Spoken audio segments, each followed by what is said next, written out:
Middle Podcast, the podcast dedicated to the music, movies, and culture of Generation X.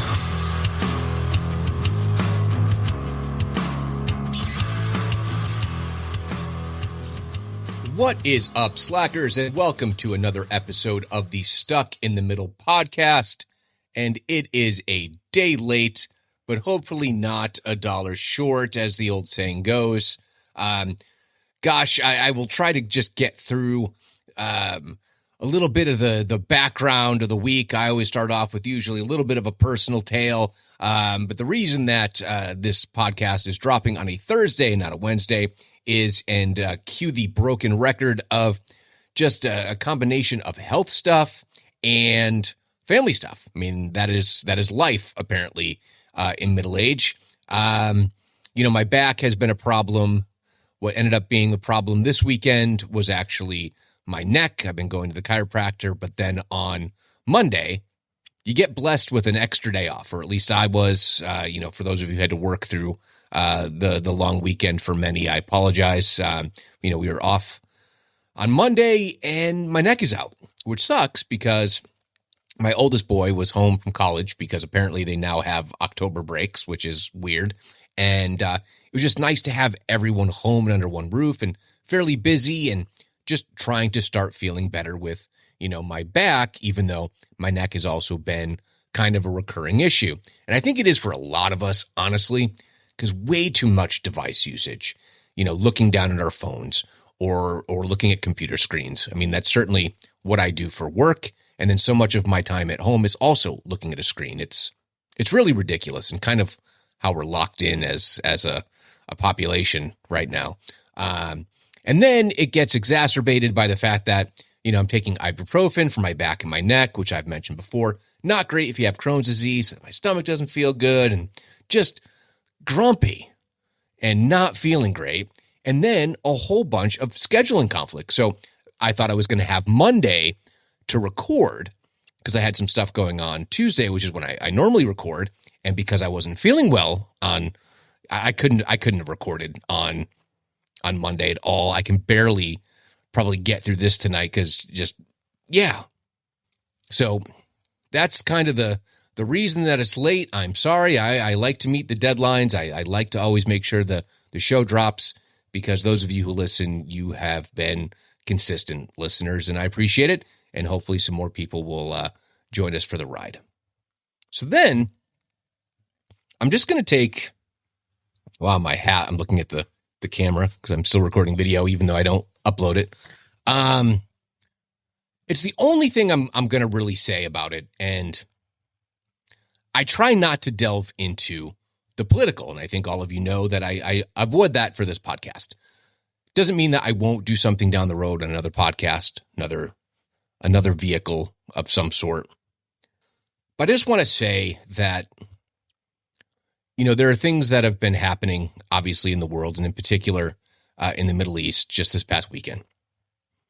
And all I'm really going to say about it is, and this is where it's not really political, it's more, if you're a person who prays, pray for the innocent in all of this. Pray for civilians. Pray for people who are not fighters of any type. I'm not even getting into the military versus terrorist, anything like that. The Middle East, and obviously the land that is now considered Israel or Palestine, or just in general, this entire tract of land. This is not something that just started in 1948. So just keep that in mind. This is an area of the world that goes back thousands of years, not 50, 60, 100, 500. It's very deeply rooted in so many cultures, religions, etc. Just know that there are people on both sides of the conflict that wish there wasn't a conflict at all. Because I think the one thing in a world that's so divided along all these different kind of artificial lines.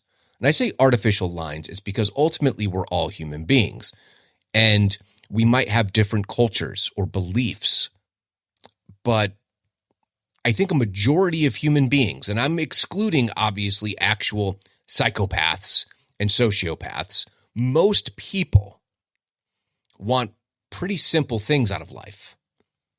And that's freedom, a roof over your head, food in your belly, clean water, clean air, a place to raise your kids. And if you are someone who chooses not to have kids, you still want all those other things. Still want a roof over your head, your belly full. You want to be able to pay your bills. You want to be able to live your life the best way that you can. And that is universal. That's period. That's all there is to it. And what we do know more than anything else is that there are people who crave power, and governments, while serving a purpose, also tend to be the greatest impediment sometime to actual freedom. You know, it's such a hard one. Like everything going on in the world, you think about it, whether it's Ukraine and Russia, if it's what's happening in Israel, Palestine, land and culture, and it's all the same shit throughout human history, you know? And some would say that all those things that I say that most people want are somehow informed by land and structure and all those kind of things. But like I said, more than anything, if you're a prayerful person, a lot of people need your prayers right now. And you know, I can just imagine there are people like, oh, I'm praying for this side or I'm praying for that side. No, just pray for people. Pray for people. And the hardest thing to do is sometimes praying for the people who could use a change of heart, you know? And that's one of the things. It's like trying to pray for people who are at their worst, you know? If nobody prays for the people who are doing bad things, how do you expect anything to change, you know? Anyway, pray for all these people. And if you don't pray, just keep positive thoughts in your head, thoughts, vibes, whatever, however you reach out to help people, whatever it is that you do that now, you know? And, yeah, I don't know. It just seems like such a tumultuous time. And it's been a hard few years through pandemics. And yeah, it just seemed as though it's more relentless than it's been in my adult life. And there's been some rough years, you know, but on such a worldwide basis, and how the interconnectivity of economies and guys, money, the thing that we all work for, that we want, we need, right? It's not real. It's not real. It's not tangible. It's, you know, well, it is tangible. Well, I can feel this dollar bill in my hand.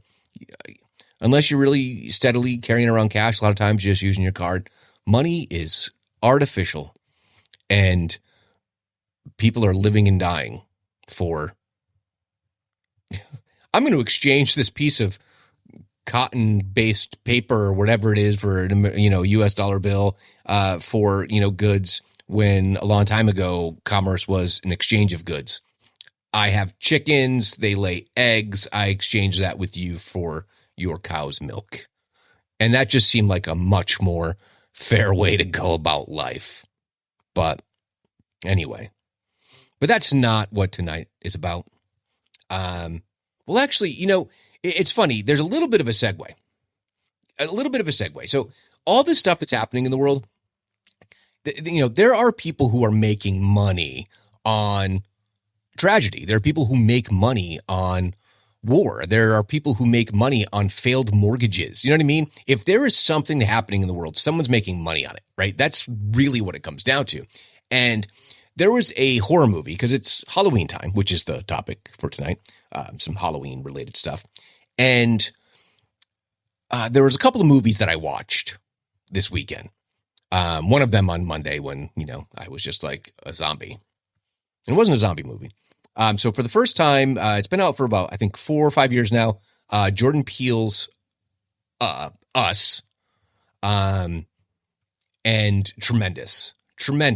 And that's really a whole story about power structures, which is something that we are dealing with, obviously, the haves and the have-nots.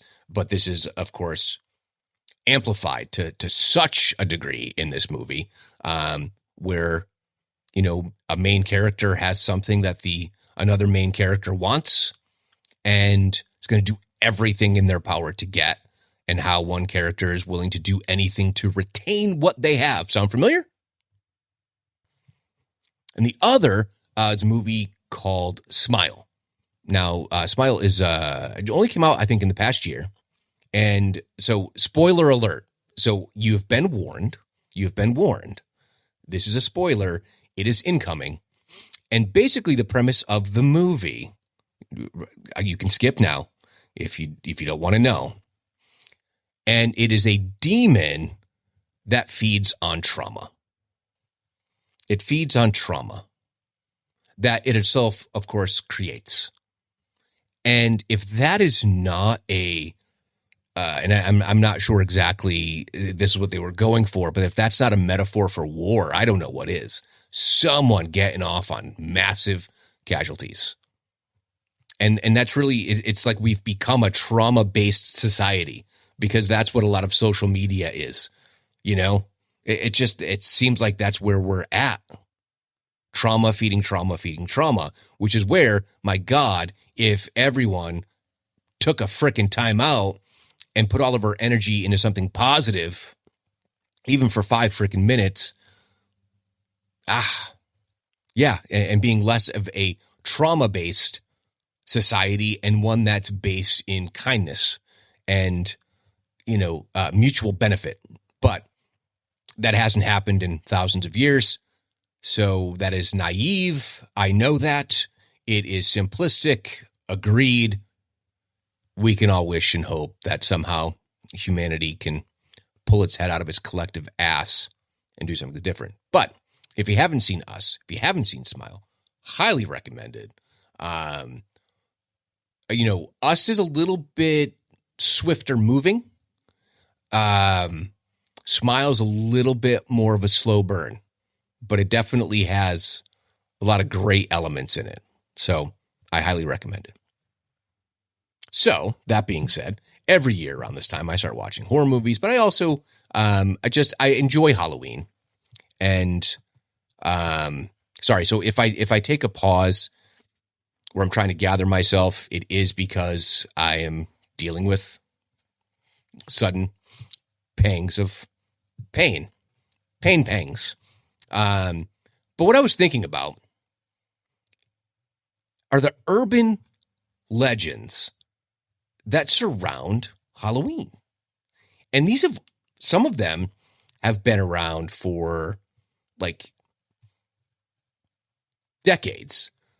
And one in particular started out in the late 50s, but a lot of these really picked up steam 60s and 70s. And that's kind of right in our wheelhouse. So this is a list of the most well-known urban legends. Now, the first one, right out of the gate, is the tampering with candy, right? So just very quickly, as with any kind of urban legend, there's something somewhere that may or may not be true, or someone conceives of it. However, there is a story about a man who poisoned his son with a cyanide-laced pixie stick because he wanted to collect the insurance policy he had taken out on his 8-year-old son. Okay, so that is a true story. But you also have, in the early 80s, you had the Tylenol poisonings, which you might remember. So, which left 7 customers dead. So there was this fear of poisoning or tampering with candy, medicine, etc. Right? Here's the thing. They did a study going back to 1958 and uncovered that 89 reports of candy tampering, nearly all of them were pranks intended to scare rather than harm. But I mean, this is the most well-known. And I think that when we become parents, we're kind of like, hey, just take it easy, be careful eating your candy. Because this has become so ingrained. Now, there have been, and I didn't know that this was true, but there have been times where people have tried to do it. However, it is so minute in the grand scheme of things. Because apparently there was a guy who was busted putting like sewing needles in candy, which resulted in most typically a puncture wound in like the lip, which grand scheme of things isn't awful, but imagine that's a little kid. Awful. But I mean, that is probably the most well-known of all of these. But I look through these and I'm going, holy cow, this is my childhood right there. LSD-laced lollipops. So this was like a big deal that, kids were being given lollipops that were laced with hallucinogens. So here's the thing. The Drug Enforcement Administration did come across lollipops that were laced with THC, main ingredient in marijuana, and PCP, angel dust. But they weren't being handed out to kids. This story actually started out of Chicago, where they were being sold on the streets. Hey, get your crazy lollipops. And this was something that drug dealers were using as a method to deliver it. Because I would imagine it looks pretty benign, right? Oh, look, it's just a lollipop. So an easy way to be undetected if a cop busts you. No, I just got lollipops, man. I just quit smoking like Kojak and I'm just, sucking on a lollipop. No big deal. But yeah, again, little bit of truth, but not really what's happening. But also with LSD, and oh man, I remember this. This one dates back to the 70s. I remember this clearly being like this big concern. LSD-soaked lick and stick tattoos in the shape of blue stars or cartoon characters were being sold to kids. Literally, there were no verifiable cases that this had ever been reported. Where do these things start? So long before there was an internet, these stories still got disseminated. Who was telling these stories? I'm imagining it's like kids at summer camp and camp counselors were like, hey, did you hear about that? And that's how it gets delivered. Or a parent hears something and they're really concerned that it's a real thing. And next thing you know, it spreads like wildfire. My dad said that you got to be careful of those tattoos because it's got LSD and it's going to fry your brain. Oh, boy. Hey, guys, remember Mikey? Mikey likes it. Life cereal Mikey. And we all heard a million times that Mikey died in a terrible Pop Rocks accident. That if you downed Pop Rocks, if you ate 6 packs of Pop Rocks with 6 Pepsis, you died in a gaseous cloud of sugar and carbonated bubbles. However, as you all probably know, Mikey is still very much alive and well. Actually, at the time of this writing of this article, I don't know. I'm hoping Mikey's still with us. But I remember they did a Life cereal commercial, kind of a revisit with a grown-up Mikey, just to be like, he's fine. Mikey is not dead. But yeah, that was a pervasive rumor for many, many years. And obviously, I think people would probably still believe it. Oh. Now, I do think there have been examples of this. Maybe not. Maybe I've bought into bullshit on the internet.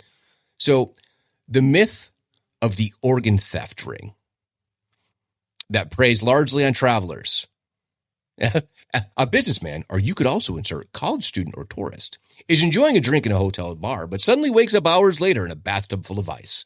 In the interim, he was drugged and one of his kidneys was surgically removed. So, urban legends expert Jan Harold Brunvand date that tale back to 1991. I feel like that's been going on longer than that, personally. But in order to verify the claims, the National Kidney Foundation asked victims to step forward, but no one ever did. Well, I mean, it's a little embarrassing, isn't it? Because isn't it usually like a guy picks up a prostitute and then wakes up without a kidney and he's too embarrassed to tell anyone? I don't know. But of course, there's the well-rumored, and I should say predicted, rumor that was how do I rephrase this? A psychic predicted that there would be a Halloween massacre on a U.S. college campus. And for years, this was attributed to a psychic by the name of Jean Dixon. Of course, Nostradamus has also been given credit for this. But the most recent incarnation of this myth is a TV psychic by the name of Sylvia Browne, who went on, of all shows, the Montel Williams show. Remember Montel Williams? And she predicted that there would be a mass murder strike at Kent State on Halloween. However, Sylvia Browne has denied ever making such a prediction. And of course, we have all of the Montel Williams, I'm sure, available somewhere on some streaming service that we could independently go ahead and debunk this ourselves. But to date, there has not been a massive mass murdering spree on Halloween, despite the fact that, of course, Michael Myers, Halloween. But this one says, nearly 3 decades. Yeah, you know what? It probably goes back longer. It probably goes back to Michael Myers. Now, this one I don't remember as much. I think I've heard it once or twice, but needles at gas pumps. Do you remember this one? This one said it made the rounds via email, warning folks that HIV-infected needles have been found attached to gas pumps or inside coin return slots. Coin return slots, you might ask. What are those? That's right. For I don't know, a telephone. But that customers would get stuck and then possibly infected with AIDS or HIV while trying to fill their tanks. This is labeled as a hoax, which is designed to prey on the fears of contracting AIDS. Well, you know what? That's not a thing you want to get. And gosh, what a way to get it. Yeah, I've never experienced anything like that at the gas pump, thankfully. That would be a bad day at the office. Now, this next one is very well known, and I remember it from being a kid. And one of the people who told me this story was, of course, my dad. Now, I've mentioned before that my dad had a best friend, and my dad's best friend's kid basically became, my best friend. Or at least on the weekends that we were all together, right? And I remember they would do stuff totally to mess with the both of us because we're kids, right? Kids are stupid. The Hook Man. 2 teens park on Lover's Lane for a makeout session when the radio broadcasts an announcement about a convicted murderer who has just escaped from a nearby insane asylum. Citizens, the announcer says, should be able to spot him because he's got a hook where his right hand should be. The girl wants to leave. The boy doesn't. They argue about it, and eventually the boy throws the car in gear and drives his date home. But when he comes around to the passenger side to let her out, much to his horror, he spots a bloody hook dangling from the door handle. Now, folklore say that the story started to discourage kids from going parking. You know what that is. And there have been actual cases of couples being attacked or killed while in some of these isolated spots, but not a single time by a hook-handed assailant. Now, Brunvand, who had mentioned earlier, points out that folks at the insane asylum probably wouldn't have fitted a convicted murderer with a prosthetic hook. Well, we did say that he escaped. He escaped and clearly found the hook. Obviously. But there was a couple of different versions of that. One would be, there's a scratching on the top of the car. Like, what's that sound? And you get out and it's someone hanging from the tree. like hanging from a tree above the car and their fingertips are brushing the roof. That was, I think, the one that my dad used. But also this whole story with like the hook man, I think they used that. And I Know What You Did Last Summer as part of the story as well. Like, hey, that's all just a myth. It turns out, the guy was carrying around a hook, but it wasn't actually his right hand. It was literally a hook used for the fishing industry. And oh boy. So I remember being in 3rd or 4th grade. And this, I don't know why you would do something to make someone scared of the bathroom, but holy cow. And I swear to you, it was one of our teachers who said something about it. Maybe to make us go to the bathroom as quickly as possible. Like, you're interrupting my class. You better hurry up and go to the bathroom and don't let Bloody Mary get you. Of course, you remember Bloody Mary. You go to a slumber party. You go on a dare. You lock yourself in a dark bathroom, stare in the mirror, and repeat Bloody Mary 3 times. And then, legend has it, a ritual to awaken the spirit of the not-so-merry Mary, who would take revenge on that offending child in some unspecified but horrific manner. In reality, Mary usually just keeps to herself, but the game succeeds in scaring the bejesus out of the participants. Yeah, Bloody Mary was definitely a thing, and it never even said a dark bathroom and stare into a mirror. It was just repeat it 3 times. Very much like, Candyman or Beetlejuice, if you will. And I think everyone has done it or tried it at least once. And man, you just like, I know it's fake, but I'm just going to do it. And you hope you don't look in the mirror and there's someone behind you. But I think every kid has done it. It is like a rite of passage. I have no idea if my kids know these. Oh, that's interesting.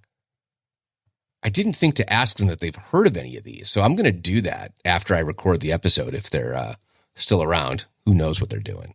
But yeah, these are just some of the most well-known urban legends that come around come Halloween time. I know for anyone who's gone to sleepaway camp, there are a couple others. So I think different names have been used depending on where you are. But there's this Boy Scout camp in Connecticut that I went to a couple of summers, but we'd also go there at different points throughout the year. And one of the most common stories that were told around the campfire by the counselors was the Wampus.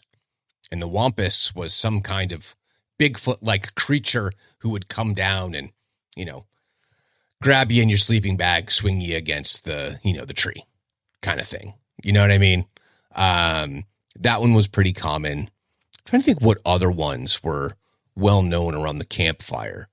I do know that another thing that my dad and his buddy would do is, so his friend Dale was an avid softball player, right? This guy could throw anything like a mile. Honestly, one of the best arms I've ever seen on someone who wasn't a professional athlete. This guy could chuck anything like a mile away. And he would do these things where like he would just throw it and he's like, watch. And he'd throw it so far. Now, chances are my dad was behind, or he just, all of a sudden a rock would come land next to you. So it's like he just threw the freaking thing completely around the entire planet and actually came back together. He was like an echo, right? That was one of the things that he did. But obviously in more recent years, there's definitely more recent ones. So there's like, the Slender Man, there's, the back rooms, like those kind of things that I think are still kind of being born out of the internet. There was that Momo thing. Oh my gosh. Any of you who don't know what Momo is actually an art installation. It's done by, I believe, a Japanese artist. And it's very reminiscent in some ways of like The Ring, right? So if you've ever seen The Ring, and honestly, both Smile and another movie I saw not too long ago had very similar artistic themes. And Momo is this creepy looking female character of some sort, looking very menacing, but also looking a little bit stupid. But there's just something about it, the way the eyes are, the way it stares at you kind of thing. And it was being disseminated via kid-based applications. So it would be like Roblox, but even like school emails. Like people were going out of their way to like hack and release things. But then once one kid gets it, it spreads like wildfire, right? So then kids become both, I think all of us have some element of us that likes the scare, right? That's why we watch horror movies. That's why we go to haunted houses, like those kind of things, right? And even some of our daydreams, if you will. You find your mind wandering about weird shit sometime. At least I do. And this resulted literally in a email going home and a letter going home to families because this might have been during Zoom time. That's what it was. It was during Zoom schooling during the pandemic. So you could very easily send information. A lot of times what was happening was kids would like share the password of the login for the Zoom classroom. Someone else would get it and they would pop in and do either just start cursing, post pictures, all kinds of stuff, right? I think that's how Momo got started. So what was happening is kids were getting a message saying you've been infected with a virus or whatever. And they'd click on it. And I forget which one of my kids, but I just know there were shrieks. There was uncontrollable crying and absolute fear that this Momo was going to get them. I think it was my youngest I think it was my youngest was the one who got whacked with it. So, I mean, he would have been 10 probably around this time. And it was definitely like, again, the world feeds on trauma. Trolls on the internet. That's what they do. It's how they get their kicks. Ridiculous. And I don't know why you would want to do that. So anyway, pretty short episode tonight. I wanted to make sure I got one in. I do find the whole thing about urban legends and conspiracy theories to be interesting. And they're definitely all rooted in some historical fact. And even some of the, movie monsters of mythology. When you think about a Dracula and the Dracula family line does go back, to Vlad the Impaler. And there are historical elements. And, Vlad the Impaler seemingly was a rather complex story. A lot of, again, geopolitical stuff that was happening. I guess it wasn't geo at that point, but, localized about land and revenge and all these kind of things that are, I think, universal in nature and the storytelling, because so many of the urban legends are just extensions of what had been mythology. And these things become pervasive and they become ways to either explain phenomenon or to induce phenomenon. Mass hysteria is a thing.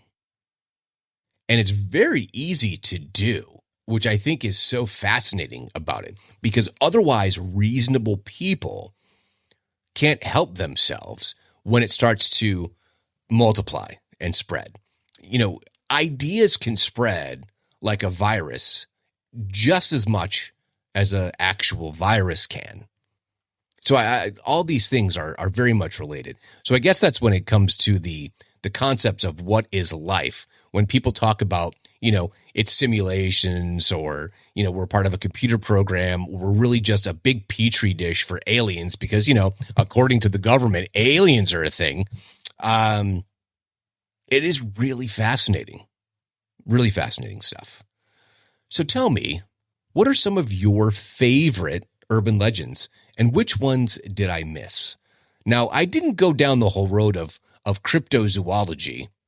That could be a whole nother episode for another day.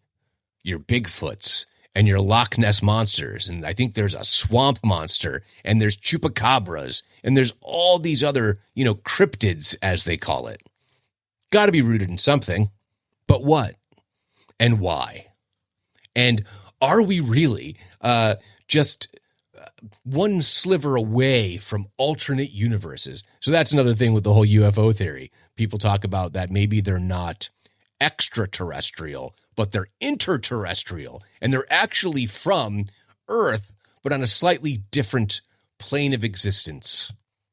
And that starts getting into like quantum physics and multiple Earth theories and all these different dimensional theories. And all of it is really fun, really interesting. And I am in no way, shape, or form equipped to have those conversations because I'm just not that smart. So I'll leave that for someone else. So let me know, what are your favorites? And also let me know if there are any Halloween / horror movies that you would recommend, because I'd really like to know.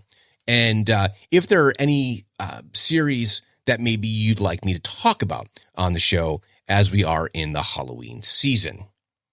How do you let me know? You can email me at stuckinthemiddlepod@yahoo.com. You can find me on Instagram, X, and YouTube at StuckPodX. Head on over to the Facebook page, Stuck in the Middle, a Gen X podcast. Please like, comment, share, leave 5-star reviews, and most importantly, please subscribe to the podcast. So until next time, later, slackers.